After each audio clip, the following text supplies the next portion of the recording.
I want to attack this swirling sentiment this evening that the Walker Cup and the Ben Francis knockout titles are loser titles, and those cups are loser cups. Stemming from the fact that the two knockout competitions comprise teams that got knocked out of the Manning and the Costa Cup at the quarterfinal stage, and then they play for the knockout Ben Francis and Walker Cup titles, so them call them the loser cups. But you don't know about with the foolishness. Those calling the people them good cup, loser cup, are myopic and selfish.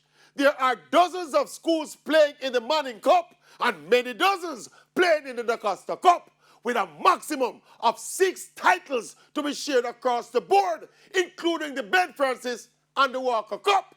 So the vast majority of teams will win absolutely nothing. Outside of that, a lot of teams playing across both rural and urban competitions have never won a single football title. To those schools, it would be a great achievement to win the Walker Cup or the Ben Francis Cup.